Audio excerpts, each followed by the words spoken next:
ఈ రాత్రికాల సమయం ప్రభు మనతో మాట్లాడటానికి ఆయన సిద్ధపడుతుండగా ఆ మాటను సమాధానంగా దేవుని యొక్క పరిపూర్ణమైన క్షేమంతో వినటానికి మన హృదయాలను సిద్ధపరచుకుందాం. మరి గడిచిన దినాల్లో మనం మాట్లాడుకుంటున్న విషయంలో రెండవ ఎక్సర్సైజు మనం వచ్చాము 5BXలోకి. ఈ 5 సామాన్యమైనటువంటి ఎక్సర్సైజులు బేసిక్ ఎక్సర్సైజ్ చేస్తునేటప్పుడు మరి ప్రార్థన చేయటం అనేటువంటి విషయం మనం నేర్చుకున్నాం. ప్రార్థన చేయటం అనేటువంటి విషయాలలో ఏ సందర్భాలలో ఎలాంటి పరిస్థితుల్లో మనం ఉండాలి అనేటువంటి విషయం మనకి అర్థమైంది. ఆ విషయాలను ఒకసారి గుర్తు చేసుకున్నట్లయితే మరి ప్రతి విషయంలో చింతపడొద్దు అనే విషయం మనకి దేవుని యొక్క మాట మనకు అర్థమైంది కదా. 4వ అధ్యాయము ఫిలిప్పీ పత్రిక 6-7 వచనాలలో దేని గురించి చింతపడొద్దు అనేటువంటి విషయం మనకి ప్రభు మనకు మాట్లాడాడు. అందులో ప్రార్థన అంటే ఏంటి, విజ్ఞాపన అంటే ఏంటి, విన్నపం అంటే ఏంటి అనే విషయాలను మనం కొంచెం వివరంగానే నేర్చుకున్నాం. ఈరోజు దాని యొక్క కంటిన్యూషన్ మరికొంచెం ఎక్సర్సైజ్ చేయడానికి, మరికొంచెం తీవ్రంగా లోపలికి వెళ్ళటానికి మన హృదయాలను సంసిద్ధపరచుకుందాం ప్రియులారా. ఎఫెసీయులకు రాసిన పత్రిక 3వ అధ్యాయము 14 నుంచి 19 వచనాలను మధ్యలో ఉన్నటువంటి భాగాన్ని మనం తీసుకోవటానికి ప్రయత్నం చేద్దాం. ఏమిటి ఈ విషయం బైబిల్లో చెప్పినటువంటి మాటను గుర్తు చేసినట్లయితే ఎఫెసీ పత్రిక 3వ అధ్యాయము 14 నుంచి దేవుని యొక్క వాక్యం చదువుతున్నాను. ఈ హేతువు చేత పరలోకమునందును భూమి మీదను ఉన్న ప్రతి కుటుంబము ఏ తండ్రిని బట్టి కుటుంబము అని పిలువబడుచున్నదో ఆ తండ్రి ఎదుట నేను మోకాళ్ళుని మీరు అంతరంగ పురుషుని యందు శక్తి కలిగి ఆయన ఆత్మ వలన బలపరచబడినట్లుగాను క్రీస్తు మీ హృదయాలలో విశ్వాసం ద్వారా నివసించినట్లుగాను తన మహిమైశ్వర్యము చొప్పున మీకు దయచేయవలననియు మీరు దేవుని సంపూర్ణత యందు పూర్ణులగునట్లుగా ప్రేమ యందు వేరుపారి స్థిరపడి సమస్త పరిశుద్ధులతో కూడా దాని వెడల్పు పొడుగు లోతు ఎత్తు ఎంతో గ్రహించుకున్నటకును జ్ఞానమునకు మించిన క్రీస్తు ప్రేమను తెలుసుకున్నటకును తగిన శక్తి గలవారు కావాలనని ప్రార్థించుచూ ఉన్నాను. ఏంటి ఈ విషయంలో ప్రార్థన చేస్తున్నటువంటి విషయాన్ని మన పౌలు చాలా స్పష్టంగా మనల్ని హెచ్చరిక చేస్తూ ఉన్నాడు. ఏంటి ఈ విషయాలను కొంచెం లోపలికి నేను వివరించుకుంటూ వెళ్తాను. ఒకేసారి అన్ని విషయాలను నేర్చుకోవటం కొంచెం కష్టమే అవుతుంది. అయినా కూడా వాటిని మనం వివరాత్మకంగా వెళ్ళటానికి ప్రయత్నం చేద్దాం. మనకి ఎన్ని రోజులు దేవుడి ఈ విషయాలను నడిపించగలిగితే త్వరగానే నేను ముగించడానికి ప్రయత్నం చేస్తాను. మొట్టమొదటి భాగం ఏంటంటే అంతరంగ పురుషుని యందు శక్తి కలిగి ఆయన ఆత్మ వలన బలపరచబడినట్లు అని వాక్యం చెప్తుంది. ఈ బయట పురుషుడు వేరు, అంతరంగ పురుషుడు వేరు. ఈ అంతరంగ పురుషుడు ఎవరు? అంతరంగ పురుషుని పక్షంగా మనం ఎలాంటి పరిస్థితుల్ని తీసుకోవాల్సి ఉంటుంది? ఆ మాట మొట్టమొదటిగా మనం నేర్చుకోవాలి. ఈ అంతరంగ పురుషుడు ఏ స్థాయిలో ఉంటాడో ఒక్కసారి జ్ఞాపకం చేసుకున్నట్లయితే ఆ అంతరంగ పురుషుని యొక్క పద్ధతిని మనం గమనించుకోవాల్సి ఉంది. ఏంటి అంతరంగ పురుషునికి ఉండేటువంటి పరిస్థితి ఏంటి ఒకసారి ఆలోచన చేద్దాం. ఈ అంతరంగ పురుషుని యందు శక్తి అంటే శరీరానికి 3 భాగాలు ఉంటాయని మనందరికీ తెలుసు కదా. ఈ 3 భాగాలలో నుంచి మనం ఆ విషయాలని నేర్చుకోవాల్సి ఉంటుంది. ఎలాంటి భాగాలలో ఆ 3 భాగాలు ఉంటాయో ఒకసారి చూద్దాం. ఏంటి 3 భాగాలు?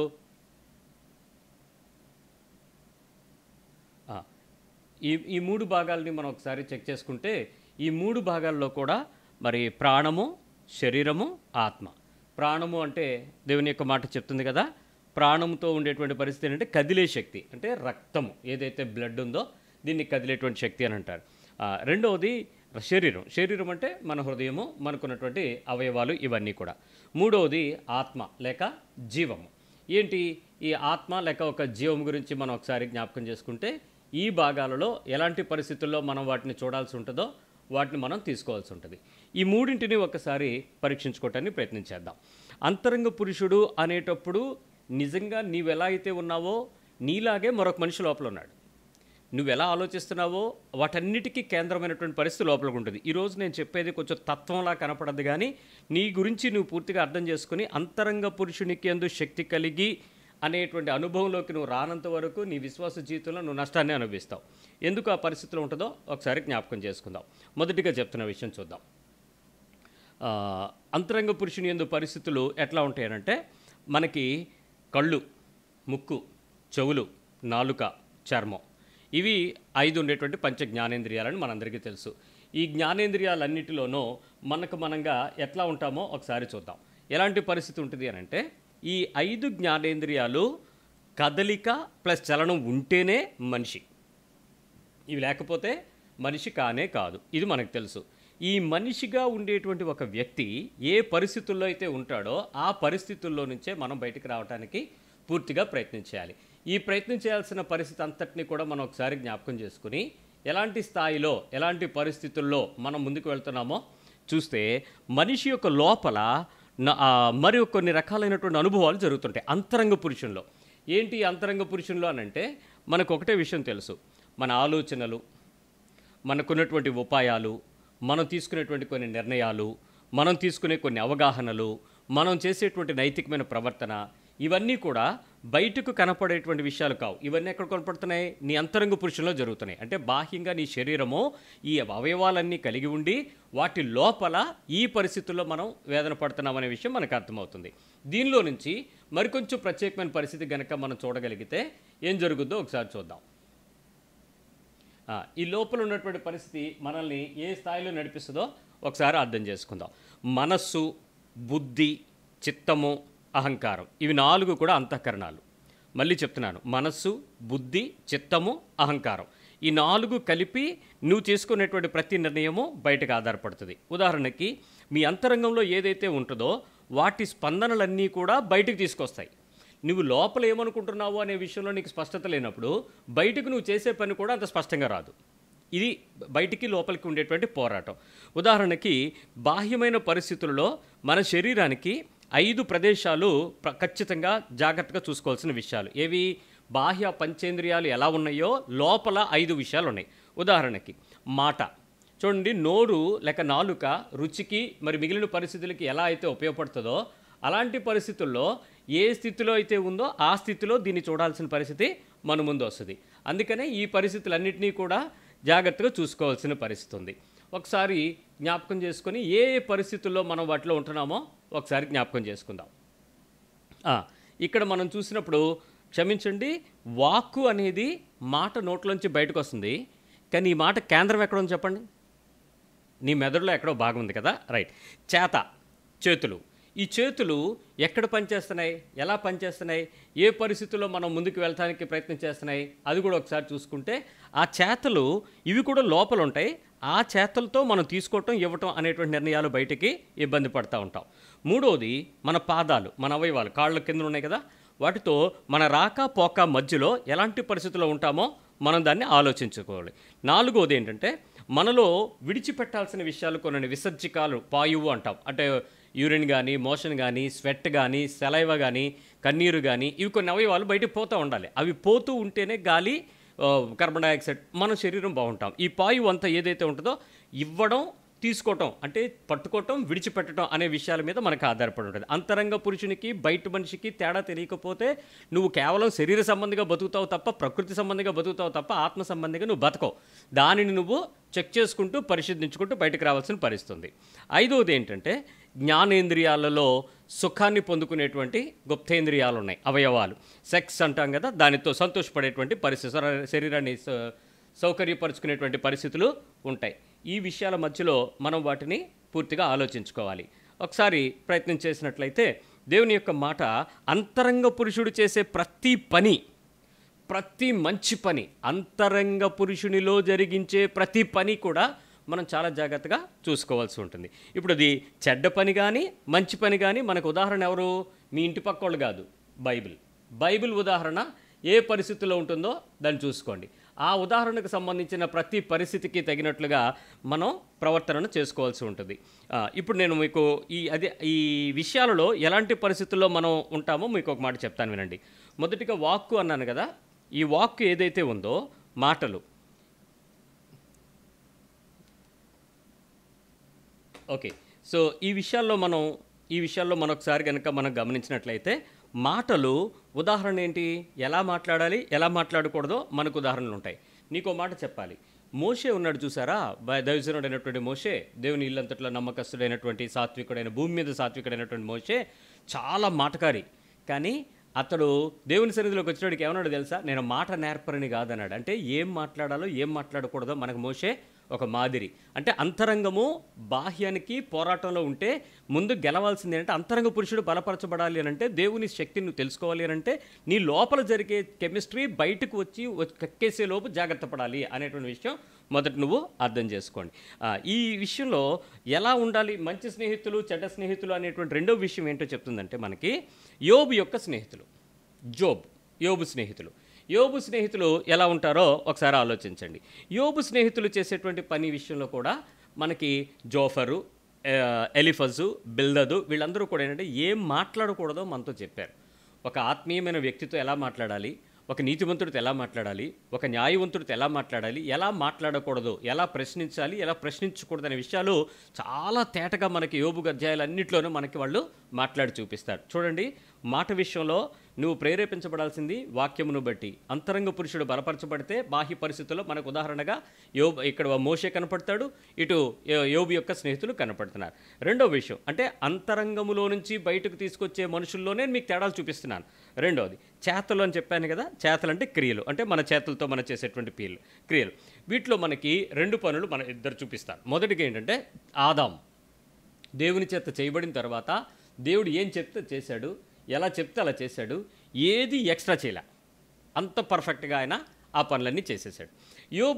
రెండవది ఈయన చేసినటువంటి ఈ పని అంతట్లో కూడా చాలా నమ్మకంగా యథార్థంగా తన పనిని చేసుకున్నట్లు మనం చూస్తున్నాం. మొదటిది. రెండవది, ఏం చెయ్యకూడదో చేతలు ఎవరు చూపించారు? ఇంకెవరు? సతీమణి గారు, భార్య గారు, అవ్వగారు. అంటే ఏ వ్యక్తి అయితే ఆ పని చేశాడో, ఏ పని అయితే అతను చేయకూడదో ఆ విషయాలని మనకి అక్కడ ఇద్దరిని మాదిరిగా మనకి చేసి చూపించారు. మూడో విషయం ఏంటంటే నడక లేక నడత. ఏంటి ఆ నడక, ఏంటి ఆ నడత, అది మనం పరీక్షించుకోవాలి. ఆ నడత పరీక్షించుకునేటప్పుడు యోసేపు మంచి నడక కలిగి ఉన్నాడని మనకు మాదిరి ఉంది. అంటే ఏం చేయాలో, ఏం చేయకూడదో, ఏం చేయాల్సిన పరిస్థితులు ఉన్నాయో, ఏం చేయకూడని పరిస్థితులు ఉన్నాయో ఎదురుగా వాటిని పరీక్షిస్తూ ఉంటాడు. వాటిని మనం గమనించుకోవాలి. ఏం చెయ్యకూడదు అనే విషయాల్లో మంచి నడత ఎవరు చూపించారు? యేసుక్రీస్తు వారు మనకు మాదిరిని చూపించారు. అంటే వీరు చేసేటువంటి పనులన్నీ మనకు ఎన్నో విషయాలలో మాదిరిని కలిగి వాటి యందు మనం ప్రయత్నం చేయడానికి, పూర్తి స్థాయి ప్రయత్నం చేయడానికి అవకాశం ఉందన్న విషయం మనకు అర్థమవుతా ఉంది. ఇది గమనించండి. నాలుగో విషయం ఏంటంటే ఏంటి విడిచిపెట్టాలి, ఏంటి పట్టుకోవాలి. ఇక్కడ మనకి ఒక మాదిరిని కలిగి ఉండాలి. అంటే యేసుక్రీస్తు వారి కాలమునకు ముందుగా మనిషి యొక్క హృదయము లోపల సంగతులు బాగు చేసుకోవాలి అనే విషయం చాలామందికి తెలియదు. వాళ్ళందరికీ తెలిసింది ఏంటంటే బయట వస్త్రాలు ఉతుక్కోవాలి, పరిశుద్ధంగా ఉండాలి, మంచి బలి పట్టుకురావాలి, మంచి అర్పణ పట్టుకురావాలి, మంచి కానుక పట్టుకురావాలి, దేవుని సన్నిధిలో వారంకి ఒకసారి కనపడాలి. అంతకుమించి వాళ్ళకి ఏ సంబంధం విషయాలు లేవు. నూతన నిబంధనకు వచ్చేసేటప్పటికి మనిషికి దేవునికి సంబంధం దగ్గర అయిపోవటానికి తన ఆత్మను వాక్కును పంపించేశాడు. సో ఎప్పుడైతే తన ఆత్మ తన వాక్కు మన దగ్గరికి వచ్చేసినాయో మానవ జీవితంలో ఆ పనిని కొనసాగించుకోవటానికి చాలా పర్ఫెక్ట్గా ముందుకు వెళ్ళటానికి దేవుడు సహాయపడతా ఉన్నాడు. అందుకని ఐదో విషయం చూసినట్లయితే నాలుగో విషయంలో వదిలిపెట్టాలి అనేటువంటి విషయం మనకి తెలియాలి. ఏంటి వదిలిపెట్టాల్సినటువంటి విసర్జిక విషయాలలో ఉండే విషయాన్ని మనం గమనించినట్లయితే మొట్టమొదటిగా పూర్తిగా వదిలిపెట్టుకున్న వ్యక్తి యోబు. దేవుడు ఏమిచ్చాడో అది తీసుకోవడానికి తను కంప్లీట్గా వదులుకున్నాడు. పిల్లల్ని వదులుకున్నాడు, ఆస్తి వదులుకున్నాడు, పశువులు వదులుకున్నాడు, కుటుంబాన్ని వదులుకున్నాడు, ఆరోగ్యం వదులుకున్నాడు. తన దగ్గర ఏదైతే ఉంటుందో అటన్నిటిని ఆయన చాలా సింపుల్గా విడిచిపెట్టేసుకున్నాడు. మొదటిది. రెండవది, ఏమి వదలకూడదో వాటిని పట్టుకున్నాడు. ఎవరో తెలుసా? సొలొమోన్. దేవుడు ఏదైతే చెయ్యొద్దన్నాడో, బాబు ఐగుప్తు రథాలు తేవద్దన్నాడు, తీసుకొచ్చాడు. ఐగుప్తు స్త్రీల జాగ్రత్త అన్నాడు, ఎక్కువ మందిని పెళ్లి చేసుకున్నాడు. సో ప్రతి సందర్భంలో వాళ్ళు చేసినటువంటి పని ఏదైతే చెయ్యకూడదో వాటినే చేయటానికి తను పూర్తిగా తాపత్రయపడటం అనేది మనం చూస్తున్నాం.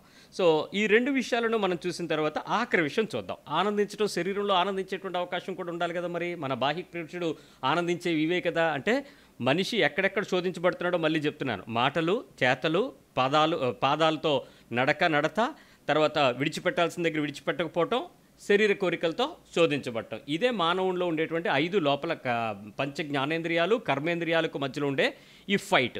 అంతరంగ పురుషుడికి బయటికి సంబంధంలే, బయటి క్రియలు సంబంధంలే. ఈ క్రియలన్నిటినీ లోపలికి వచ్చి లోపల బాగు చేసుకోవటానికి తిప్పలు పడాలి. లోపల బాగు చేసుకోవటానికి ఉండేటువంటి పరిస్థితి ఈరోజు నేను మీతో చెప్తున్నాను. ఏంటి 5వ విషయంలో ఆనందించటం ఏంటి? ఏ వ్యక్తి అయితే శారీరకమైన సుఖానికి తను అంగీకరించకూడదని తెలుసో సంసోను మనకి మాదిరిగా పెట్టాడు దేవుడు. శాంసన్ని పెట్టి దలైలాతో తన శారీరకమైన సుఖానికి, వ్యభిచారానికి అలవాటు పడి ఆమెను వివాహం చేసుకోవటానికి తన జీవితకాలం న్యాయాధిపతిగా ఉండాల్సిన వ్యక్తి ఓడిపోయాడు. రెండవది, ఏలీ కుమారులు. ఏలీ దైవ సేవకుడు, దేవుని యొక్క ప్రతిష్టతో నడిపించబడ్డవాడు, యాజక వస్త్రం ధరింపజేసినవాడు, సంపూర్ణంగా నీతిగా యథార్థంగా బ్రతికినవాడు. ఈ వ్యక్తి ఒక్కసారిగా ఏం చేశాడు? అతని కొడుకులు ఇద్దరు చేస్తున్న తప్పుని చూడలేకపోయాడు. సో మరొక ఫీనహాస్ లేవాల్సి వచ్చింది. సరే, ఏంటి ఆనందం? కోరిక కోసం మనుషులు జీవిస్తే అది తాత్కాలికమైన కోరిక కాబట్టి దానివల్ల నష్టపోతామనే విషయం మనకు చూపించాడు. ఇప్పుడు నేను మీతో చెప్తున్న విషయం, ఈ కంపారిజన్ జాగ్రత్తగా తీసుకోండి.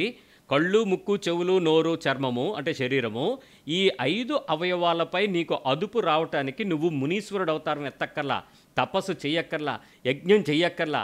ఏం చేయాలి అంటే అంతరంగ పురుషుడిని బలపరుచుకోవాలి. అంటే ఈ అవయవాలు బయటికి కంట్రోల్లోకి రావాలంటే లోపల అవయవాలకి నువ్వు కంట్రోల్ చేయాలి. లోపల అవయవాలు ఏంటి? మాటలు మాట్లాడుతున్న నాలుకకు లోపల, చేతలకు లోపల, ఇవన్నీ లోపల ఉన్నాయి. వీటిలో మొట్టమొదట మనం గమనించాల్సింది, అంతరంగ పురుషుల్లో ఎలాగా లోపల నుంచి బయటకు పనిచేస్తున్న కెమిస్ట్రీ నీకు తెలిసిపోతే ఆ లైన్ని తెగ్గొట్టామనుకోండి, ఆ చైన్ని విడగొట్టామనుకోండి, సంబంధాన్ని కనుక జాగ్రత్త పెట్టామనుకోండి, ఇంక నీకు ప్రాబ్లం రాదు. ఏంటి? లోపలికి బయటికి ఉండేటువంటి ఈ ఫైట్ విషయంలో చాలా పోరాటం ఉంటుంది. ప్రయత్నించేద్దాం. మొదటి విషయం ఏం చెప్తాను చూడండి. మొట్టమొదటి ఏంటంటే, బయట ఉన్నటువంటి నీకున్న అవయవాలన్నీ నిన్ను పట్టుకుంటాయండి. It touches. ఇప్పుడు కరోనా ఎలాగైతే వచ్చిన వెంటనే ముందు నీ ముక్కులోని, నీ నోట్లో ఉండేటువంటి గొంతులో ఉండే ఈ కఫం అంటారు చూసారా, అదే పట్టుకుంటుంది. నీకు ఇంక మిగిలిన నీళ్ళేం పట్టుకోదు, నీ బాడీలో ఇంకెక్కడికి వెళ్ళదది. ఫస్ట్ దానికి కావాల్సినటువంటి అభివృద్ధి పొందే ప్రదేశం ఏంటంటే ప్రాణవాయువు గొంతులో నుంచి, ముక్కులో నుంచి కిందకి ఎక్కడికైతే దిగుతుందో ఆ ప్లేస్లో ఉండేటువంటి తెమడ. ఉమ్ములో కూడా కాదు, ఉమ్ముకి వెనకాతలో ఉండేటువంటి ఆ మ్యూకస్లో పట్టుకుంటుంది, అక్కడ ఉంటుంది. అట్లాగే ప్రతిసారి అట్రాక్ట్ అవుతున్నటువంటి వీక్నెస్ ఎలా ఉంటుందంటే అలాగే మనల్ని లోపలికి తీసుకుంటుంది అవయవాలలో. ఈ అవయవాల్లోకి తీసుకున్న వెంటనే అంతరేంద్రియమైనటువంటి ఒక కేంద్రం దగ్గరికి తీసుకెళ్తుంది. బయట పట్టుకున్న నీ లక్షణం నిన్ను ఎక్కడ తీసుకెళ్తుంది? అంతరేంద్రియ కేంద్రం దగ్గర. ఉదాహరణ చూడండి, నేను కళ్ళు గురించి చూస్తున్నాను, నేను ఒక చెడు చూశాను. లేకపోతే చెవి గురించి ఒక చెడు విన్నాను. ముక్కు గురించి, ముక్కుతో నేను కొన్ని విషయాలను గ్రహించాను. నాలుగుతో కొన్ని గ్రహించాను, చర్మంతో కొన్ని గ్రహించాను. ఈ విషయం నాకు ఫస్ట్ ఎక్కడ తెలుసా? నా బ్రెయిన్కి తెలుస్తుంది. It touches my brain. నా మెదడులోకి వచ్చి మెదడులో ఆ విషయాన్ని రికార్డ్ చేస్తుంది. ఇది అంతరేంద్రియ కేంద్రం. దాని భాగాలు ఉంటాయి. ఆయా భాగాలకు ఆ సిగ్నల్స్ వెళ్ళిపోతాయి. ఆ సిగ్నల్స్లో దానికి కావాల్సినట్టు అది మాట్లాడేసుకుంటుంది. దానికి కావాల్సినటువంటి డివిజన్స్ వచ్చేస్తాయి. ముక్కు భాగం అంటే ఒకేసారి కళ్ళుతో చూస్తూ, ముక్కుతో చూస్తూ, ముక్కుతో వాసన పీలుస్తూ, చెవుతో వింటూ, నాలుగుతో రుచి చూస్తూ, చేత్తో తాకినప్పుడు అదొక మంచి పదార్థం అనగానే కళ్ళు చేసుకోవాలి, సపరేట్ అవ్వాలి పైన బ్రెయిన్లో, అలాగే సపరేట్ అయిపోతాయి. అంతరే కేంద్రం నుంచి ఎక్కడికి వెళ్ళొద్దో తెలుసా? నెక్స్ట్ లెవెల్ మైండ్ లేక మనస్సు సంబంధమైన కేంద్రం దగ్గర తీసుకెళ్తుందండి. నీ ఆలోచన ఎక్కడి నుంచి ఎక్కడికి మారుతుందో చూసుకోండి. మనస్సులోకి చేరిపోద్ది. మనస్సులోకి చేరిన తరువాత జరిగేటువంటి సెకండ్ కెమిస్ట్రీ అక్కడి నుంచి ఎక్కడికి వెళ్ళొద్దో తెలుసా? ఏ ప్రదేశంలోనైతే రిలేషన్ ఉంటుందో ఆ రిలేషన్ దగ్గరికి తీసుకుని వెళ్తుంది. అంటే నువ్వు కంటిన్యూ చేస్తావా, దానిని తెంపుతావా అనే విషయం దగ్గరికి తీసుకెళ్తుంది. ఒకవేళ నువ్వు ఆ మనస్సులో ఉండేటువంటి ఆ ఎంటీ స్పేస్లోకి తీసుకెళ్ళిన తర్వాత సరి అయిన రిలేషన్స్ కనుక దాంతోపాటు నడపకపోతే, నువ్వు దాన్ని సరిగ్గా కనుక అర్థం చేసుకోకపోతే సిన్ అది దురాశ లేక కోరిక లేక చెడ్డ పని లేక తప్పు పని చేయని తీసుకెళ్తుంది. సింపుల్ ఎగ్జాంపుల్ చెప్తున్నాను. మీకు ఒక కొట్టు దగ్గరికి వెళ్ళి నిలబడ్డారు. అక్కడ సమోసానో జిలేబీయో చాలా కళ్ళకు అంతంగా కనపడుతుంది, నీకు ఆకలేస్తుంది, అది నువ్వు కొనుక్కోవాలి తినాలని అని చూసుకుంటే 5 రూపాయలు తక్కువ ఉన్నాయి. అదే టైంలో అక్కడ నుంచి ఒకటి కింద పడింది. నీ మైండ్ ఏం చెప్పుద్ది అంటే నీకు అది కింద పడింది కాబట్టి అది తీసుకోడు, అది నువ్వు తీసుకో అని చెప్పుద్ది. లేక నువ్వు పట్టుకో అని చెప్పుద్ది. లేకపోతే నీ దగ్గర ఉన్నట్లు సరిపడని డబ్బులు లేవు కాబట్టి కింద పడింది కదా, 1 రూపాయి తక్కువ తీసుకో అని చెప్పి నువ్వు తీసుకోమని చెప్పుద్ది. అంటే ఈ డెసిషన్ ఫ్యాక్టర్ కళ్ళుతో చూసింది, చెవులతో విన్నది, చేతులతో తాకింది, వాసన చూసింది, చర్మం గ్రహించింది. ఇప్పుడు డెసిషన్ మంచి చెయ్యి లేకపోతే చెడ్డ చేయి అనేది నీకు డెసిషన్ ఇస్తుంది. ఈ డెసిషన్ ఇచ్చిన వెంటనే అక్కడ కూడా సరిగ్గా ఆగదండి. ఆ పాపం దగ్గరికి వచ్చిన తర్వాత ఆ మైండ్, ఆ మనసు ఏం చేస్తుందంటే నీ పాత శరీర సంబంధమైనటువంటి విషయాలను తీసుకోమంటుంది మైండ్లో. బయటికి కాదు, అంత లోపల జరుగుద్ది. ఉదాహరణకి ఏంటంటే నీలో గతం ఏమైనా ఉంటే అది తీసుకోమంటుంది, లేక నీ జ్ఞాపకాలు ఏమైనా ఉంటే వాటిని తీసుకోమంటుంది, నీ అనుభవాలు ఏమైనా వాటిని తీసుకుని వాటిని అన్నిటినీ వాడుకుని వాటిని ముందుకు తీసుకెళ్ళి బుద్ధికి చెప్పుద్దండి. బుద్ధి విజ్డమ్కి అప్పచెప్పుద్ది. ఈ విజ్డమ్ దగ్గరికి, బుద్ధి దగ్గరికి వెళ్ళిన వెంటనే అప్పుడు బుద్ధి నిర్ణయం తీసుకుంటుంది. అది నువ్వు కొనసాగించాలా వద్దా అనేటువంటి నిర్ణయం అక్కడ తీసుకుంటుంది. ఆ బుద్ధి ఎవరికి తీసుకెళ్తుంది? బుద్ధి చెప్పిన వెంటనే ఏం చెప్పుద్దో తెలుసా? మనకి జీవుడు లేక ఈ ప్రాణి లేక ఈ శరీరాత్మ ఉంది కదా, అక్కడికి వెళ్ళి పనిచేస్తాడనమాట. ఇప్పుడు చెప్తున్నాను చూడండి, మనం ఏదైనా తప్పు చేసిన వెంటనే ఫస్ట్ మీరు తిట్టే ఏంటంటే బుద్ధి లేదా అని అడుగుతారు చూసారా? నీ బుద్ధి ఉందా అని అడుగుతారా? బుద్ధి ఏమైనా గడిచిందా అని అడుగుతాం. బుద్ధి ఎక్కడ చూపించండి, ఏ అవయవం ఉంది? లేదు. ఇప్పుడు నేను చెప్పిన భాగాలన్నీ జరుగుతాయి. బాహ్య అవయవాలు కేంద్రంలోకి తీసుకెళ్తాయి, మెదడులోకి, మెదడు నుంచి మనస్సులోకి తీసుకెళ్తుంది, మనస్సు దగ్గర రిలేషన్స్ చెక్ చేసుకుంటుంది, అక్కడ మైండ్ ఏమో మైండ్లో ఉండేటువంటి జ్ఞాపకాలు, అనుభవాలు గతంలోకి వెళ్ళి వాటిని వాడుకుంటుంది, అక్కడి నుంచి తీసుకుని బుద్ధి దగ్గరికి వస్తుంది. బుద్ధి ఏం చేస్తుందంటే ఒక నిర్ణయం తీసుకుని ఆ జీవుడికి చెప్పుద్ది, లేక నీకు నాకు చెప్పుద్ది. ఈ జీవి శాంతించటం కానీ క్రియ చేయటం కానీ ఇప్పుడు చేయాలి. ఏం చేస్తాడో చెప్తాను. ఈ జీవి జీవాత్మ అని బైబిల్ చెప్తుంది. ప్రాణము, శరీరము, ఆత్మ మూడు కలిగినటువంటి జీవాత్మ. ఏమండి, ఈ శరీరం లోపల నీ అంతరంగ పురుషుడు నూతనపరచబడాలి అని అంటే ఇదంతా జరిగిస్తే తప్ప నీకు బుద్ధి రాదు. ఇప్పుడు నీ లోపల జీవాత్మ ఏం చేస్తుందో తెలుసా? ఏం చేయొచ్చు, ఏం చేయకూడదు అనే డెసిషన్ జీవాత్మ చెప్తా ఉంటాడు. అర్థమవుతుంది కదా? ఎప్పుడైతే నీ జీవాత్మ నువ్వు ఇది చెయ్యాలి, ఇది చెయ్యకూడదు అని చెప్తూ ఉంటుందో, నీ శరీరం వాడి పెంపకం, వాడి పరిస్థితులు, వాడి ప్రభావం, వాడికి ఉన్న దైవిక నీతి వీటి మీద పనిచేస్తుంది. దీనిలో నుంచి వాడు బయటికి రావాలి. ఏం జరుగుద్దో చెప్తాను. ఈ జీవాత్మ ఎవరైతే కలిగి జీవుడు ఉన్నాడో, ఈ జీవము కలిగినటువంటి ఈ వ్యక్తి మొట్టమొదటిగా నేర్చుకోవాల్సిన విషయం ఏంటంటే దేవుని ఆత్మచేత నడిపించబడడం నేర్చుకోవాలట.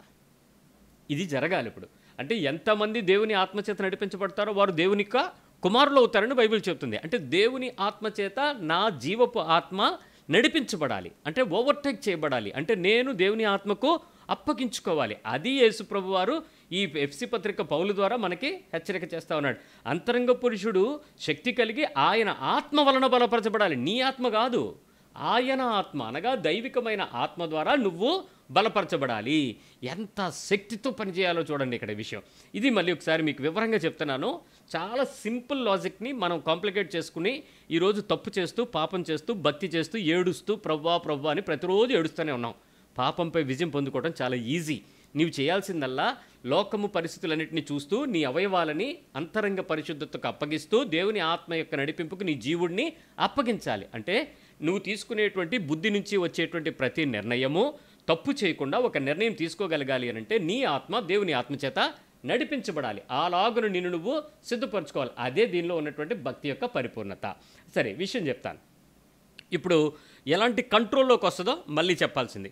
ఈ ఆజ్ఞ ఎప్పుడైతే దేవుని ఆత్మకు మనం అప్పగించుకున్నాం అనుకోండి, దాని పేరే మనం అభిషేకించబడుట, దేవుని ఆత్మను పొందుట, పరిశుద్ధాత్మను దిగివచ్చుట, పరిశుద్ధాత్మని నడిపింపు, ఈ పదాలతో మనం వాడుతూ ఉంటాం.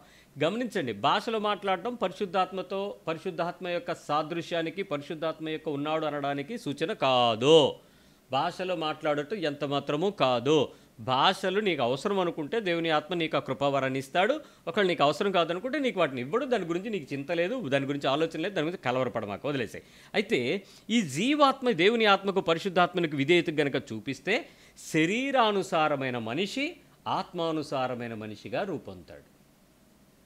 శరీరానుసారమైన మనిషి ఆత్మానుసారంగా మాట్లాడతాడు. ఇప్పటికి సంఘంలోకి వచ్చి ఇన్ని సంవత్సరాలు అయింది కదా, నీ అంతరంగ పురుషుడు బలంగా ఉన్నాడో లేదో నీకు ఎలా తెలిసింది? నువ్వు శరీరంతో క్రియలు చేస్తున్నావా, ఆత్మానుసారం క్రియలు చేస్తున్నావుతో తేలిపోద్ది.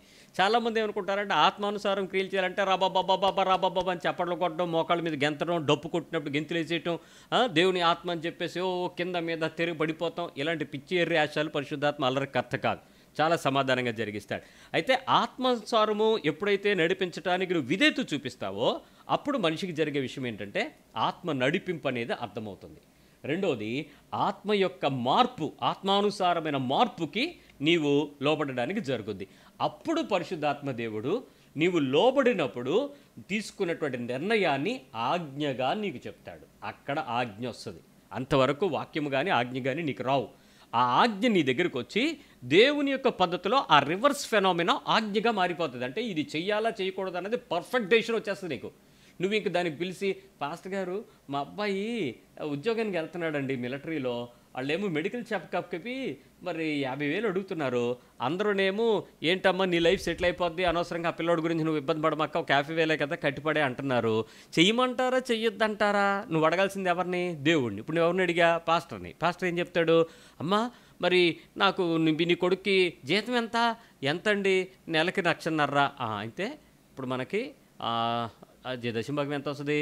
ఓకే, ఎంత వస్తుందా? అమ్మా పోయింది 50,000 పడేసి నువ్వు వెళ్ళిపో, ఒకవేళ నీకు కావాలంటే చెప్పు, రూపాయికి వడ్డీకి నేనే ఇస్తా. దిక్కుమాలోడు ఒకడు ఉంటాడు సంచేసుకుని. ఈ సంఘముకు నడిపే కాపరనాలా, వడ్డీ వ్యాపారనాలా, ఆ ఫైనాన్స్ రెడ్డి అనాలో తెలియదు, కానీ ఈ సంఘ కాపరులే డబ్బులు ఇచ్చి సంఘాన్ని పాడు చేస్తున్నారు. వీళ్ళు దేవుని స్థానానికి దొంగిలించుకుంటున్న వ్యక్తులు అవుతున్నారు. చాలామంది ఇలాంటి బలహీనతలో పడున్నారండి. ఇలాంటి వాటికి ఆకర్షించబడమాకండి. సరే ఇచ్చేస్తాడు. ఇచ్చేసిన తర్వాత ఈ మనిషికి ఆజ్ఞకు నిర్ణయానికి తిరగబడ్డాడు. మళ్ళీ చెప్తున్నాను చూడండి, బుద్ధి ఏం చెప్పుద్ది? నీవు డెసిషన్ తీసుకునేటప్పుడు మనస్సుకు దగ్గరికి వెళ్తుంది. మనస్సు ఏం చెప్పుద్ది? ఆ కేంద్రమైనటువంటి మైండ్ దగ్గరికి వెళ్తుంది. కేంద్రం ఏం చెప్పుద్ది? కర్మేంద్రియాలు లేక నీ అంతరేంద్రియాల గురించి చెప్పుద్ది. ఆ అంతరేంద్రియాలు ఏం చేస్తాయి? నువ్వు ఏ పని అయితే చేస్తావో దానికి ఎలా స్పందిస్తావో డిసైడ్ చేస్తుంది.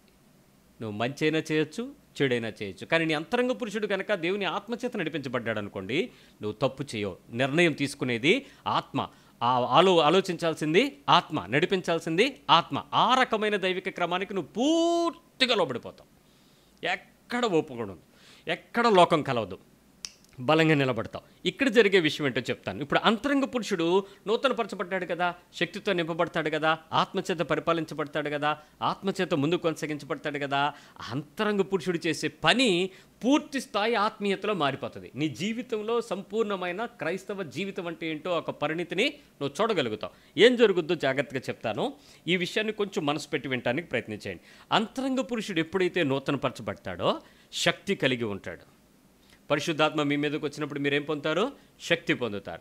రెండవదిగా ఆయన ఆత్మ వలన నీవు బలపరచబడుతూ ఉంటావు.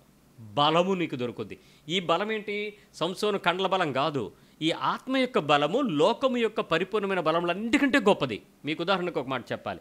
మీరు న్యాయాధిపతులు 16వ అధ్యాయంలో మీరు చూసేటువంటి సంసోను విషయంలో సంసోను చాలా బలవంతుడని చదువుతారు. ఎక్కడైనా సంసోను లావుగా, ఎత్తుగా, కండలు వీరుడని రాసి ఉందా? లేదు కదా. గొలియాతు గురించి రాసినప్పుడు రాశారా లేదా? రాశాడు. 6 మూడల జానుడు ఉంది, ఆడి చేతిలో ఉందన్న విషయం కూడా చెప్పారు. అలాగే ఎవరెవరు ఎలాంటి వ్యక్తులై ఉన్నారో, ఒకడికి చిన్న 6 వేళ్ళు ఉన్నాయి అన్నది కూడా బైబిల్ రికార్డ్ చేసింది. ఎడమ చేతి వాటం గురించి రికార్డ్ చేసింది. అలా ప్రతి వ్యక్తి యొక్క బలం గురించి, శక్తి గురించి, తనలో ఉన్నటువంటి మార్పు గురించి బైబిల్ చెప్పగలిగినప్పుడు సంసోను బలవంతుడనే విషయం ఎందుకు చెప్పలేదు? ఎక్కడ బలవంతుడయ్యాడు, ఎలా బలవంతుడయ్యాడు మీరు చూస్తే ఆ అధ్యాయాలన్నింటిలో చాలా స్పష్టంగా ఉంటుంది. యెహోవా ఆత్మ అతనిని రేపగా అని రాసి ఉంటుంది.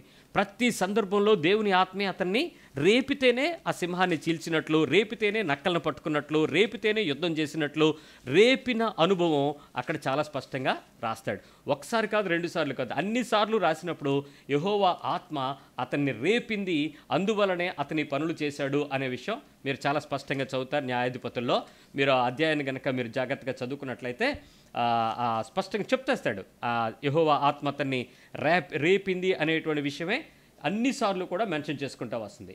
అతడు చేసిన పనులన్నిటిలో కూడా యెహోవా ఆత్మ అతను ప్రేరేపించగా మీరు 13వ అధ్యాయంలో స్టార్ట్ అవుతుంది.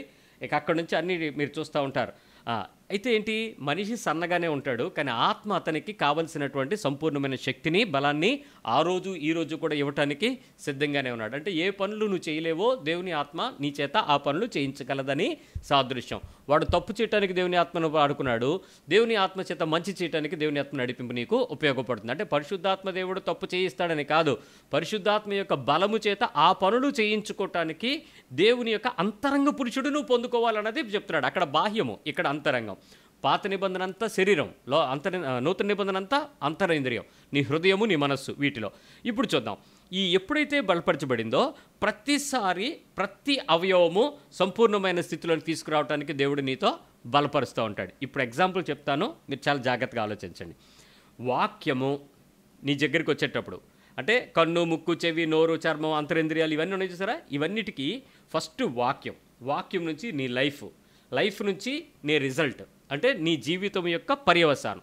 ఈ 3 డిసైడ్ అవుతూ ఉంటాయి. ఎలా పనిచేస్తాయి అంటే, నీ అంతరంగ పురుషుడు నూతనపరచబడి శక్తి పొందుకున్నాడో లేదో చూసుకునేటప్పుడు ప్రతిసారి నేను చెప్పబోతున్న ఈ ఆర్డర్ని మీరు ఫాలో అవ్వాలి. ఎలా ఫాలో అవ్వాలి? మొట్టమొదటిగా ఏంటంటే అనుభవం నీకు కలిగి ఉండాలి. దేవుని ఆత్మ యొక్క అనుభవం నీకు కలిగి ఉండాలి. ఎలా దొరుకుద్దో తెలుసా నీకు అనుభవం? చూసి కానీ చేసి కానీ, either by look or by work. ఎలా చేయాలి? కొన్నిసార్లు మనం చూసి నేర్చుకుంటాం ఆ అనుభవం రావడానికి. అంటే ఆ అంతరంగ పురుషుడు నూతనమవుతున్నాడో లేదో చూసుకోవటానికి చూసి ఎలా నేర్చుకుంటాం? ఒక పని ఎవరైనా నీకు వచ్చి అరే బాబు ఇది చెయ్యొద్దు అన్నారనుకోండి, నీకు ఫస్ట్ ఎలా అనిపిస్తుందో తెలుసా? ఎందుకు చేయకూడదు అనిపిస్తుంది. ఎప్పుడైనా ఎవడైనా చెయ్యొద్దు అన్న వెంటనే నీకు ఎందుకు చేయకూడదు అనిపిస్తుంది. ఎందుకు చేయకూడదు అనిపించిన వెంటనే ముందు మనిషి నేర్చుకోవాల్సింది 3 రకాలుగా ఉంటాడు. ఒకటి, ఎవరైనా నీ ముందు ఆ పనులు చేస్తూ ఉంటే వాళ్ళని చూసి ఓహో ఇలా చేస్తే ఇలాగ అవుద్దనమాట, అయితే మనం ఇలా చేయకూడదు అన్నదైనా నిర్ణయం తీసుకోవాలి. 2, వాడు నష్టపోయిన తర్వాత ఆహా పొరపాటు నేను కూడా ఇలా చేస్తే నేను కూడా ఇలా పోయి ఉండేవాడిని అనేటువంటి ఒక అనుభవాల్లోకి మనిషి రావాలి. ఇలా చూసి నేర్చుకోకపోతే చేసి నేర్చుకుంటాడు. ఏంటి నువ్వు అలా చెప్తావు కానీ నేను కూడా చేస్తే కదా నాకు తెలియాలి అని అంటాడు. ఆ తర్వాత చేతులు కాలిపోతాయి, ఆకులు పట్టుకుంటాడు, బొబ్బలు తేలిపోతాయి. అలా కుదరదు. సో ఈ 2 పరిస్థితులు ఏంటి, మొదటిగా అనుభవం కలిగి ఉండాలి, రెండవది ఏంటంటే నేర్చుకోవాలి. ఆత్మ ద్వారా బలపరచబడటం నేర్చుకోవాలి. ఎట్లా నేర్చుకోవాలి, మనకి అడిగి కానీ చెప్పించుకుని కానీ, ఐదర్ ఈ లెర్నింగ్ ప్రాసెస్ అనమాట ఇది. అంటే అడగాలి, అడిగి లేకపోతే నాకు తెలియకపోతే అయ్యగారు మీరు కొంచెం చెప్పండి అని చెప్పి తీసుకోవాలి. శిష్యులు ఈ అంతరంగ శక్తిని పొందుకోవటానికి ఉపన్యాసం చేసిన తర్వాత యేసు ప్రభు దగ్గరికి వాళ్ళందరూ అంతరంగా చేరేవారు. వేరే చోట కూర్చోబెట్టి ప్రభువా నువ్వు చెప్పిన ఉపమానం మాకు అర్థం కాలేదు, దాని గురించి కొంచెం ఎక్స్ప్లెయిన్ చేయండి అని చెప్పి మళ్ళీ ఆయన చేత ఆ విషయాల్ని చెప్పించుకునేవారు. అలా జరగటానికి ప్రతి సందర్భము ప్రతి కారణము కూడా ప్రయత్నమే అది. ఈ నేర్చుకునేటువంటి అనుభవంలోకి వచ్చేటప్పుడు రెండవ భాగం ఏంటంటే అయితే అడగాలి, తెలియకపోతే రెండవది నేర్చుకోవాలి, చెప్పించుకోవాలి. దానిలో భాగం ఏంటంటే అభ్యాసం చేయాలి. నీకు అర్థమైనా అర్థమవకపోయినా ఎందుకు రాశారో నీకు తెలియదు. 7వ తరగతిలో a+b² = a²+b²+2ab అని ఎందుకు డిరైవ్ చేసావో నీకు కూడా తెలియదు. ఎందుకు చేసావు నీకు తెలియదు, అంతే, నువ్వు చేయాలంతే. అభ్యాసం అలాగే నేర్చుకోవాలి. 6వ తరగతి ఎందుకు చదువుకున్నావో తెలియదు, నువ్వు 7వ తరగతికి వెళ్తే తప్ప. 7 ఎందుకు చదివావో తెలియదు, 8కి వెళ్తే తప్ప. 10 ఎందుకు చదివావో తెలియదు, 9 తరగతులు చదివితే తప్ప. కానీ నువ్వు కొంచెం పైకి వెళ్ళిన తర్వాత ఇవన్నీ ఎందుకు నీకు ఉపయోగపడ్డాయో నీకు అప్పుడు అర్థమవుతాయి. అలాగే ఆత్మ సంబంధమైన విషయాలు నేర్చుకోవాలి. ఎక్కడ నేర్చుకోవాలి, ఎలా నేర్చుకోవాలి? సంఘంగా కూడుకోవటం మానద్దు, సమాజంగా కూడుకునటం మానద్దు, సమయం దొరికిన కొద్దీ మరీ ఎక్కువ అలాగ చెయ్యి. అక్కడికి వెళ్ళిన తర్వాత హెచ్చరిక తెచ్చుకో, పురిగొల్పబడు, గద్దింపు, బుద్ధి తెచ్చుకో, బుద్ధి చెప్పుకో. ఎందుకు? బుద్ధి దగ్గర మనకి తేడా కొడుతుంది.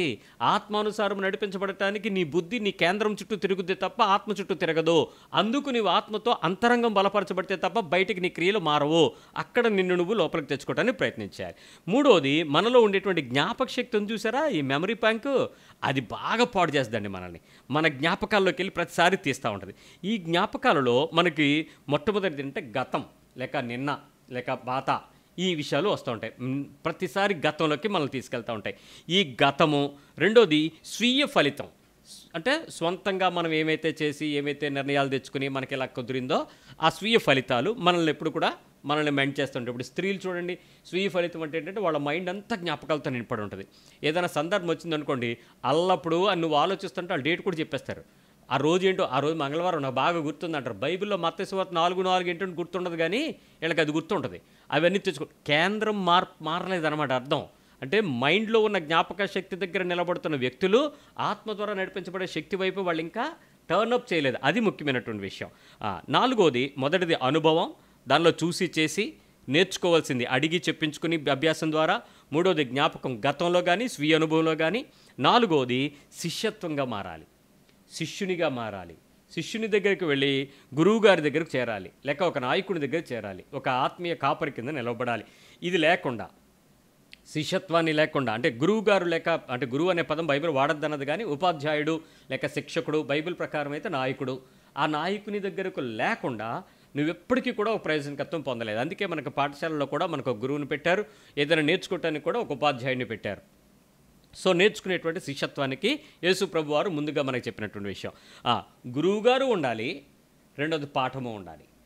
గురువుగారు లేకుండా పాఠం ఉంటే కుదరదు, పాఠం ఉంది కదా అని గురువుగారు లేకపోతే కుదరదు.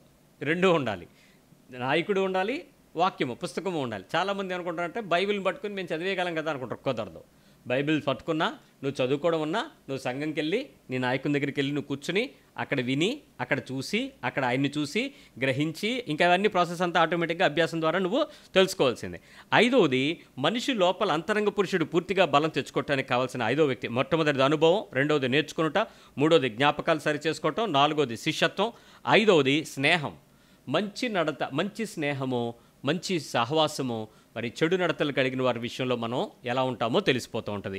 అందుకనే మనం మంచి స్నేహాన్ని కలిగి ఉండాలి. స్నేహం అంటే ఏంటంటే 2 రకాలు. ఒకటి సహవాసము లేక సహచర్యము, వారితో పాటు కలిసి వారి చర్యలన్నింటిలో ఏకీభవించి వారితో పాటు నీ ప్రాణమును పెనవేసుకున్నంత స్నేహాన్ని తెచ్చుకోవాలి.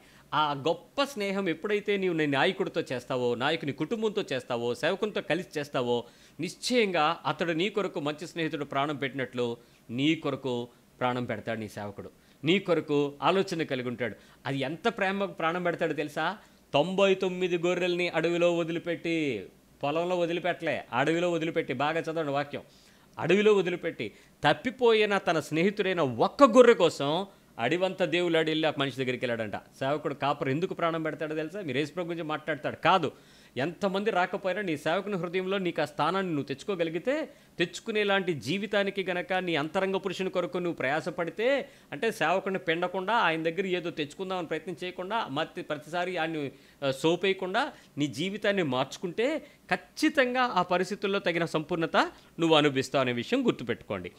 ఇక్కడ ఇంకొక మాట చెప్పాలి. ఈ స్నేహంలో మొట్టమొదటిది ఏంటి? సహవాసం. రెండవది ఏంటి? సహచర్యం. సహవాసం అంటే కూర్చోటం, మాట్లాడడం, ఆలోచించటం, చెప్పటం, అడగటం, తెలుసుకోవటం, మాట్లాడటం, వినటం, ఇవన్నీ fellowship. At the same time సహచర్యం అంటే పని చేయట. అక్కడ కావాల్సిన పరిస్థితులన్నింటిలో ఆయన అంటాడు తెలుసా, నేను మిమ్మల్ని స్నేహితులను పిలుస్తానంటాడు. ఒకసారి చూసారా? అంటే ఏంటి? ఆ ఫ్రెండ్లీ అలా ఉంటుంది. అరే బాబా అది అందుకోరా అన్నావుగా, నువ్వెవడరో నాకు చెప్పడానికి అన్నవరకు ఇంకేం ఫ్రెండ్లీ, ఇంకేం పరిచర్య ధర్మం ఏది? ఆ పరిచర్యకు మనం సహాయపడేది ఎక్కడెక్కడ? అందుకు పరిచర్య ధర్మం. ఆరోది ఏంటంటే పారాయణం, లేక నేర్చుకోవడానికి దాన్ని వల్లి వేయటం, పారాయణం అంటారు, అంటే చెప్పటం. ఏంటి ఆరోది? ప్రతిసారి కూడా దివారాత్రాలు దేవుని యొక్క వాక్యాన్ని ఏం చేయమన్నాడు? ధ్యానం చేయమన్నాడు. పారాయణం చేయండి. మనకి ఇప్పుడంటే మరి బైబిల్లో మనకి కింగ్ జేమ్స్ వెర్షన్ వచ్చిన తర్వాత దాన్ని విడగొట్టినటువంటి ఒక హిబ్రీ పండితుడు ఒక్కొక్క లైన్ని విడగొట్టి నెంబర్లేసి అధ్యాయాలు, సంఖ్యలు, వాక్యాల కింద విడగొట్టాడు. మీరు హిబ్రూ బైబిల్ మీరు చూస్తే ఎలా ఉంటుందో తెలుసా? చాంటింగ్ పైనుంచి కిందకి ఒకే రకంగా ఉంటుంది. ఇప్పుడు గీతలో శ్లోకాలు ఎలా చదువుతాడో బైబిల్లో కూడా మీరు అలాగే చదవాలి. వాళ్ళు చదివేటప్పుడు కూడా అలాగే చదువుతారు. హిబ్రూ బైబిల్ వర్షన్ అలా కంటిన్యూగా ఉంటుంది. విడగొట్టే పరిస్థితులు ఉండవు. భాష మారడం వల్ల ఈ భాషలో అర్థాలను బట్టి మనకి విభజనలు వచ్చేసినాయి మనకి. సరే, ఇలా కంటిన్యూగా మాట్లాడాలి. అంటే బైబిల్ వాక్యాన్ని ఏం చెప్తున్నాడు? వల్లె వేయాలి, కంఠస్థం చేయాలి. అందుకే దేవుని వాక్యము నీ నోట్లో నుంచి, నీ హృదయంలో నించుకుని కంటిన్యూస్గా దాన్ని మాట్లాడే అనుభవంలోకి నువ్వు మొదట మారాలి అనేది దేవుని యొక్క వాక్యం చెప్తుంది. మొదటిగా పారాయణం చేసేటప్పుడు కంఠస్థం చేయటం, రెండోది దాన్ని కీర్తించుట, ధ్యానించుట, దాన్ని కూర్చోటం, దాన్ని ధ్యానించటం, దాని గురించి శోధించటం, దానిలో ఉన్న ప్రత్యక్షతలను గ్రహించటం, నాకు ప్రభు నా కన్నులు తెరువు, ఆశ్చర్యకరమైన సంగతులు చూసినట్లు నా కన్నులు తెరువు అని ప్రార్థన చేయటం, వాటిలో నుంచి ఆ విషయాలను ఎక్స్ట్రాక్ట్ చేసుకోవటం నేర్చుకోవాలి. ఇవి ధ్యానము లేక కీర్తించుట. నీకు కూడా ఒంటరిగా దేవునితో పాటలు పాడుకోవటం, ఆనందించటం, స్తుతించటం, మ్యూజికల్ ఇన్స్ట్రుమెంట్స్ ప్లే చేయటం, ప్రభువులు ఆరాధించటం, ఈ వ్యక్తిగత అనుభవం మనుషులు గుర్తింపు కోసం కాదు, నీ అంతరంగ పురుషుడు బలపరచడం కోసం నేను తిప్పలపడుతున్న విషయం అంతా. ఈ లోపల మనిషి సిద్ధపడాలి.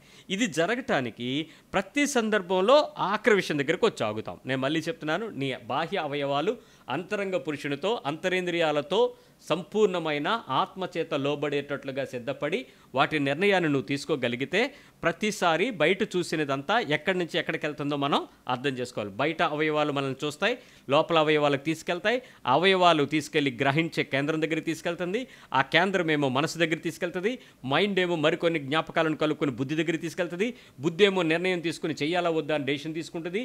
బుద్ధి ఎప్పుడైతే నిర్ణయం తీసుకుని జీవాత్మకు చెప్తుందో ఆ జీవాత్మ తన అనుభవాల నుంచి బయటకు వస్తూ ఉంటుంది. అనుభవాలలో నుంచి కక్షలు ఉంటాయి, ఆవేశాలు ఉంటాయి, తీవ్రతలు ఉంటాయి, ఉగ్రతలు ఉంటాయి, రకరకాలు ఉంటాయి.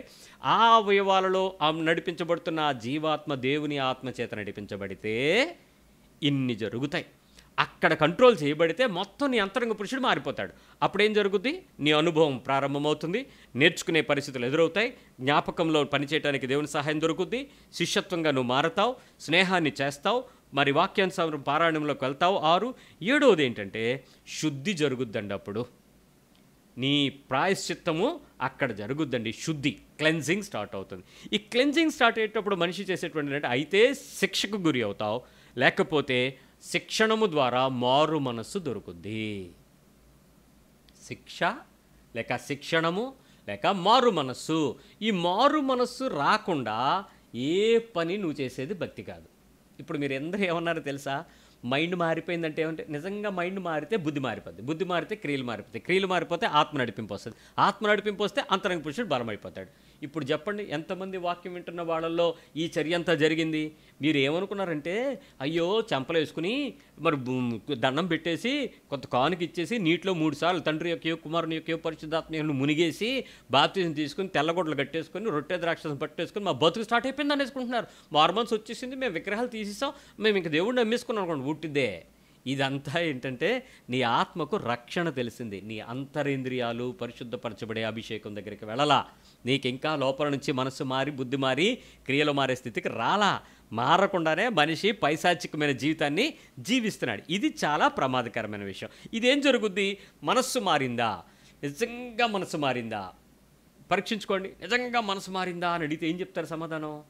అందరూ ఏం చెప్తారు తెలుసా? మేము మారామండి అనుకుంటున్నారు. మన ఇంట్లో వాళ్ళు మన గురించి మనం మారామని చెప్తే ఏమంటారు? అదేంట్రా ఇంతకు ముందులాగే ఉన్నావు, నువ్వేం మారావు, ఈ మధ్య బైబిల్ మార్చావు, గూట్లో బొమ్మను మార్చావు అంటాడు. అంతే. నువ్వు పూర్తిగా మారిన స్థితి లేదని విషయం నీకు కూడా తెలుసు. వాళ్ళు చెప్పడం ఏంటండి? మనలో మనకు తెలియదా? చెప్పండి.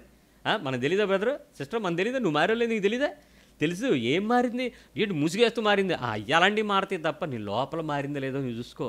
అది మనస్సు మారి యేసుప్రభు వారు ప్రత్యక్షంగా ప్రతి వ్యక్తులతో ఎందుకు ఆయన ఉపయోగపడతాడంటే నీ బుద్ధిని, నీ మనస్సును, నీ కేంద్రాన్ని అన్నిటినీ క్లీన్ చేసుకో. అంతరంగ పురుషుడు అక్కడ పనిచేస్తాడు. ఒక్కసారి అలా గనక నువ్వు మారితే నీ బ్రతుకులో తప్పు చేయవు, ఎప్పటికీ పాపం చేయవు, ఎప్పుడు లోకంలో కలవు. అంత పరిశుద్ధంగా పరిపూర్ణంగా దేవుని కొరకు బ్రతకటానికి నువ్వు బాంచిగా సిద్ధపడిపోతావు. ఏం జరుగుద్దో చెప్పాలి, వినండి. మొదటిగా ఏం జరుగుద్దంటే, ఈ మనస్సు మారి వచ్చేసిన తర్వాత అప్పుడు ఆజ్ఞకు లోబడి ఆత్మకు లోబడటం స్టార్ట్ అయిపోద్ది. కష్టమైనా లోబడిపోతావండి.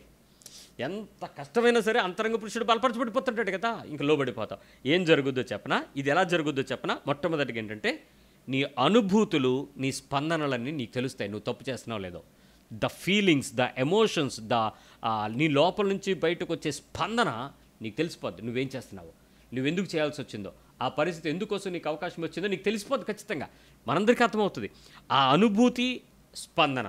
అనుభూతి అంటే నీవు ఫీల్ అయింది, స్పందన అంటే నువ్వు రెస్పాండ్ అయింది. ఒక విధంగా చెప్పాలంటే నీ రియాక్షన్స్ని, నీ యాక్షన్స్ని బట్టి నువ్వు మారావా లేదా అనే విషయం నీకు అర్థమైపోద్ది. సింపుల్ ఒక మాట చెప్తానండి. చెప్పులు వేసుకున్నారు, మీ చెప్పులు ఎదురుగా ఉన్నాయి.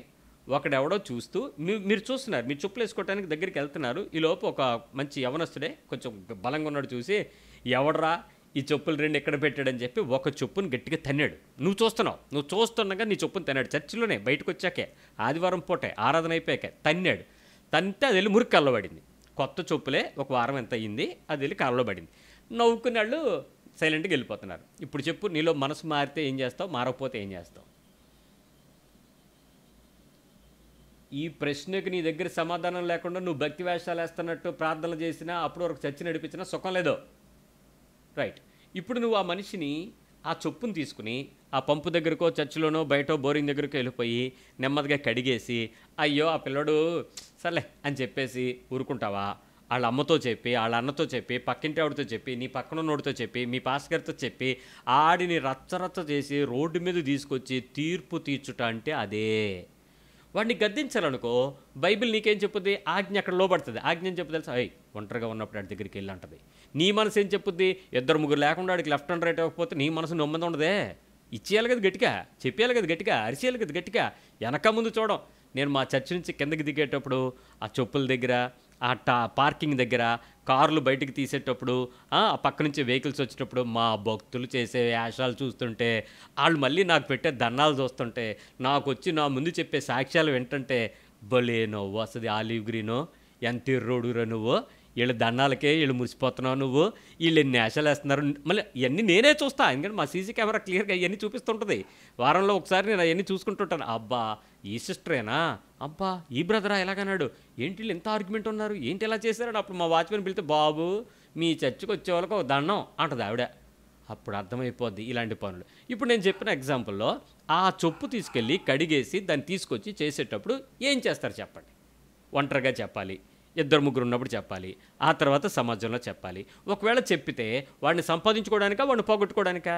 నీ మీద అడిగి ప్రేమ పెరిగేలా చెప్పాలా, నీ వంటే అడిగి ప్రేమ చచ్చిపోయి నిన్ను ఇంకోసారి ఆ రెండో చొప్పు కట్ చేసేద్దాం అనిపించేలా చెప్పాలా?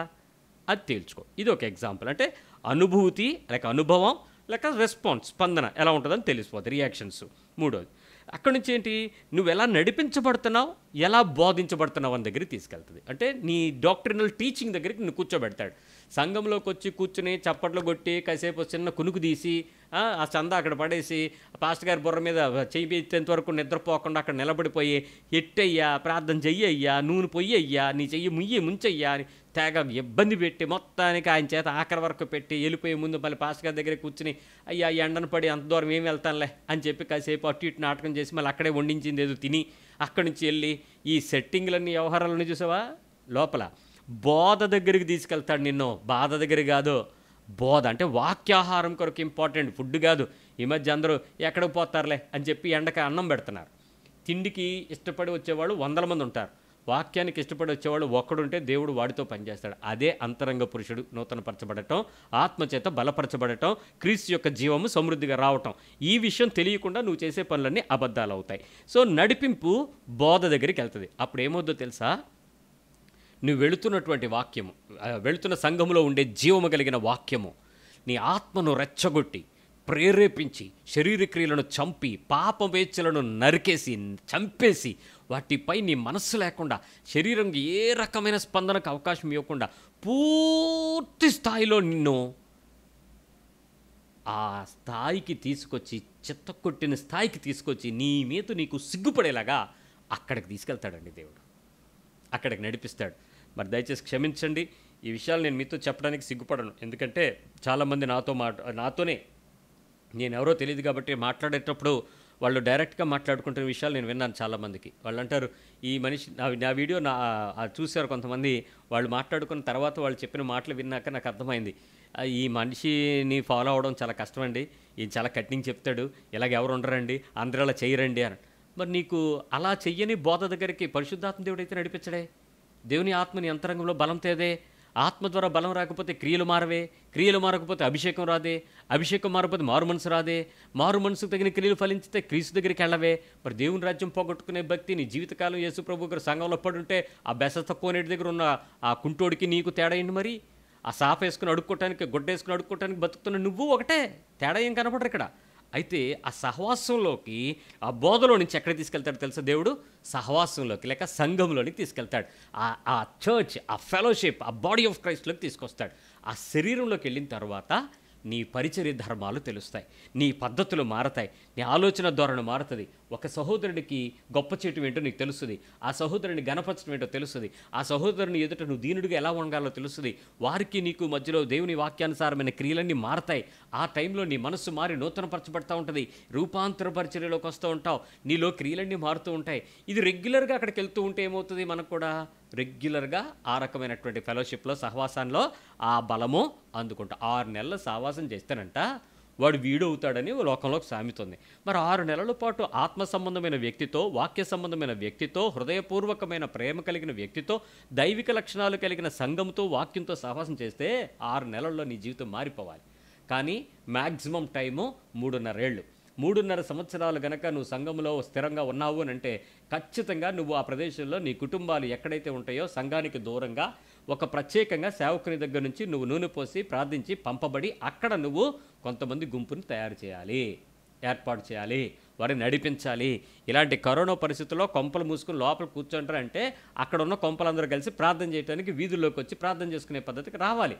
కేరళ ప్రభుత్వాల్లో, కేరళ ఊర్లో చాలామంది వీధుల్లోకి వచ్చి మేడ మీదకి వచ్చి ఒకడింట్లో గిటారు, ఒకడింట్లో కీబోర్డు, ఒకడింట్లో తంబురు పట్టుకొని అందరూ వర్షిప్ చేస్తున్నట్టు వీడియోలు చూడలేదు మీరు? ఎందుకలా జరుగుద్ది? ఎవడి ఇంటి దగ్గర వాడికి సహవాసం చేసే స్థాయిలోకి వాక్యంలో ఎదుగుతాను బట్టి వస్తుంది. సహవాసంలో, సంఘంలో కూడుకుంటాం. అప్పటి నుంచి ఏం చెప్పుద్ది? సమాజంగా కూడుకుంటూ మానద్దు అన్న హెచ్చరిక వచ్చి వాక్యం మీద ఆశ పెరిగిపోద్ది, హెచ్చరికల మీద మనసు వచ్చేస్తుంది, బుద్ధి చెప్పుకోవడానికి నేర్చుకుంటావు. ఎదుటివాడిని దిద్దుబాటు చేయటం కాదండి, మాట్లాడితే తప్పు కనపడంగానే వాడి మీదకి ఎక్కేస్తున్నారు, వెళ్ళిపోయి నువ్వు ఎలా చేసావు, అలా చేసావు, అలా జరిగింది, ఎలా జరిగింది. అసలు అలాంటి తప్పుడు పనులు చేయమాకండి, అలాంటి పనులు చేయొద్దు అసలు. ఎప్పుడు ఆయన ఏం కోరుకుంటాడు మీతో? ఆ పనికి తగ్గట్టుగా మీ జీవితాన్ని సిద్ధపరచుకోవటం అలవాటు చేసుకోండి. ప్రతి సంబంధమైన విషయాలలో కూడా వాక్యము ధ్యానం చేయటం, హెచ్చరికలను కలిగి ఉండడం, బుద్ధి చెప్పుకోవటం అనే విషయాలు ఎప్పుడు కూడా నేర్చుకోవాలి. ఒకరినొకరు ఘనపరచుకోవడం నేర్చుకుంటాం, ఒకరికొకరు లోబడ్డం నేర్చుకుంటాం, ఒకరినొకరు సహించుట నేర్చుకుంటాం, ఒకరితో ఒకరు ప్రేమపూర్వకమైన చర్యలు చేయటం నేర్చుకుంటాం. సంఘంలో అంతా కూడా చక్కటి సహవాస వాతావరణం, క్రీస్తు రాజ్యము, దేవుని సమాధానము, దేవుని సంతోషము, దేవుని కృపా పరిచర్యలు ఆ ప్రదేశంలో అందరూ కూడా హృదయపూర్వకంగా ఆజ్ఞకు లోబడి, ఆత్మకు లోబడి, ఆత్మయందు బలము తెచ్చుకొని వారి జీవితాలలో దేవుని ద్వారా సంపూర్ణమైనటువంటి శక్తిని హృదయాలలో విశ్వాసం ద్వారా బలం తెచ్చుకోవటానికి ఉపయోగించుకుంటారు. ఇక్కడ ప్రమాదం ఏమవుద్దో తెలుసా? మేము చూస్తూ ఉంటాం, చర్చిలా వాక్యం చెప్పేంతసేపు పిన్ డ్రాప్ సైలెన్స్ ఉంటుందండి. ఎప్పుడైనా మేము విశాఖపట్నం మీరు చర్చకు వస్తే అసలు కిక్కరు మనరు, మంచి పిల్లలేంటి పెద్దలేంటి ఎవడైనా ఉమ్మంటే ఇలా చూస్తే ఆడు బయటికి తీసుకెళ్ళిపోతారు అంతే. చర్చిలాగా అయిపోతే మా మద్దిలపాలెం చేపల మార్కెట్ కన్నా కూడా బ్రహ్మాండంగా ఉంటుందండి. ఇలా ఆమె నన్న మరుక్షణం సిగ్గు, లజ్జ, మర్యాద, మానం, సంఘం, దేవుడు, ఆత్మ, సహవాసం, సేవకుడు, కాపరి, సంఘంలో నా పొరుగువాడు ఏముండదు ఇక్కడ ఇంకో జాతి అంతటికి. ఈ జాతి అంతా కలిపి కలబడిపోయి అరుపులు, కేకలు, మాటలు, పులకరింపులు, చీర ఎక్కడ కొన్నావు, మెళ్ళ ఎక్కడేసుకొచ్చావు, ముక్కు పుడకేంటి, తలక రంగేంటి, ఏం మాట్లాడతారో తెలియదండి. నేను ఒకళ్ళని అడిగాను పిలిచి, అమ్మ అంత కలబడిపోయి ఎరగబడిపోయి ఎకిలి నవ్వులు నవ్వుతూ కింద మీద పడిపోతూ నవ్వుతున్నావు, ఆత్మ నడిపింపే కదా ఇదంతా అని అడిగితే మొఖం ఎర్రగా మూతి 4 మూతులు తిప్పి ఆ సిస్టర్ నాతో ఏమన్నా తెలుసా, ప్రధానంలో అలాగే ఉండమంట రేటే అంది. మరి నువ్వు వెళ్ళేది దేనికి? ఈ ఎరగబాటు వేషాలు నీ ఊర్లో వేస్తే 10 మంది చూస్తారు నిన్ను. ఇక్కడ ప్రభు చూస్తున్నాడు అనే భయం కూడా లేకుండా ఈ మనుషులు ఏ ఆత్మతో నడిపించబడుతున్నారు? నేను చెప్పేది మీ సంఘం కాదండి, మీరు చాలా మంచోళ్ళు, మా సంఘం గురించి చెప్తున్నాను. ఒక్కసారి అలా జరగంగానే గందరగోళం. ఏంటి పరిస్థితి? బుద్ధి రాక కాదు, బుద్ధి వరకు పరిశుద్ధాత్మ దేవుడు వచ్చాడు, పరిశుద్ధాత్మ దేవుడు అంతరంగ పురుషుని బలపరుస్తున్నాడు. క్రియల దగ్గరికి వచ్చేటప్పటికి నువ్వు ఆజ్ఞకు లోబడలేకపోతున్నావు. ఆ పరిశుద్ధాత్మ దేవుడు ఏం చేస్తాడంటే నీ అంతరంగాన్ని లోపలికి కంప్లీట్గా తెచ్చుకుని ఆత్మ ద్వారా నీ క్రియలు లోబరుస్తాడు. అర్థమవుతుందా? నీ క్రియలు మారతాయి, ఆజ్ఞకు లోబడతాయి. లోబడినప్పుడు వాటి ఫలితాలు మారతాయి. అనుభవాల్లోకి వెళ్ళదు, జ్ఞాపకశక్తిలోకి వెళ్ళదు, పరిస్థితిలో ప్రతిసారి పశ్చాత్తాపాన్ని తీసుకొస్తాడు. అప్పుడు పౌలు చెప్పిన మాట గుర్తొస్తుంది, పూర్వము దూషకుడను, హింసకుడను, అవిధేయుడును అయిన నేను, అదొకటే గుర్తొస్తుంది. అంతేగాని ఒక్కసారి నేను షట్టిప్పి అంటేనా అన్నాడు ఒకడు, ఏమొద్దురా అన్న, నేను రౌడీని తెలుసా అన్నాడు. ఇప్పటికే ఏం తేడా కనపట్లేదు నాకు. నేను బాప్తిజం తీసుకున్నాను, బాప్తిజం తీసుకుని రౌడీ అయితే క్రైస్తవుల్లో రౌడీలు అంటారంటే ఉంటారు. అంటే ఇలాగే జాతి తక్కువ పరిస్థితులు అనమాట. అంటే ఏంటి ఈ పదం ఎందుకు జాతి అని అంటున్నానంటే, జాతి అనగా జనము, జనం అనగా జనములో ఉండేటువంటి అన్ని రకాల సమూహాన్ని కలిపి జనరలైజ్డ్గా జాతి అని బైబిల్ పిలుస్తుంది.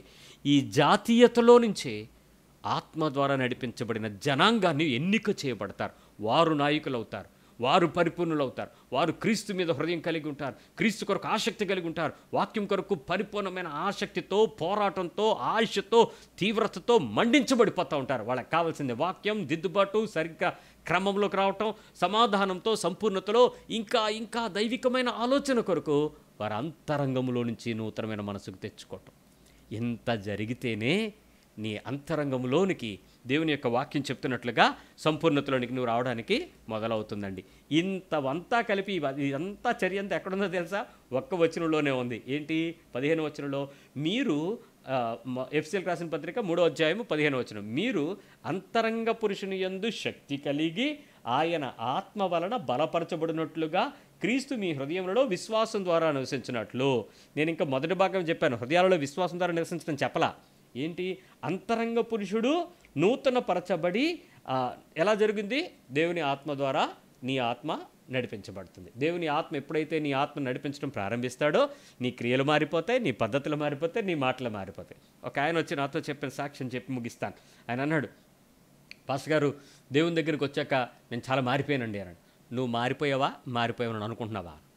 అయ్యి బాబోయ్, ఇదేంటి సార్ ఇలాంటి ప్రశ్న వేశారు? నేను మారాను సార్ అన్నాడు. ఏం మారావు చెప్పాను. విగ్రహారాధన మానేసాను, అది ఎవడైనా చేస్తాడు, నిజం చెప్పాను. అంటే దేవుని కొరకు నేను ఇలా ఉన్నానండి. అవన్నీ నాకు తెలియదు, కానీ ఒక్క మాట చెప్పు, బూతులు మానేసావా అని అడిగాను. నువ్వు ఆ ఫిల్తీ లాంగ్వేజ్ మానేసావా, బూతులు మానేసావా లేదా, ముందే చెప్పు నాకు అని. అంటే బూతులు అంటే కోపం వచ్చినప్పుడు వస్తాయండి. ఒక్కసారి నువ్వు కోపం వచ్చినప్పుడు వచ్చింది, బలహీనత వచ్చినప్పుడు వచ్చింది, లోకం వచ్చినప్పుడు వచ్చింది, ఇవన్నీ కుదరవండి. నువ్వు చేసిన పని నువ్వు బలహీనతతో ఉన్నా బలంతో ఉన్నా ఆత్మ ద్వారా నడిపించబడిన తర్వాత నీ చర్యని నువ్వు పూర్తి స్థాయిలోకి క్రమంలోనికి తెచ్చేసుకోవాలి. మరొకసారి మిమ్మల్ని ఎక్కడెక్కడ ఆ పరిస్థితుల్లో బలహీనతలోకి వస్తే నేను మళ్ళీ చెప్తున్నాను.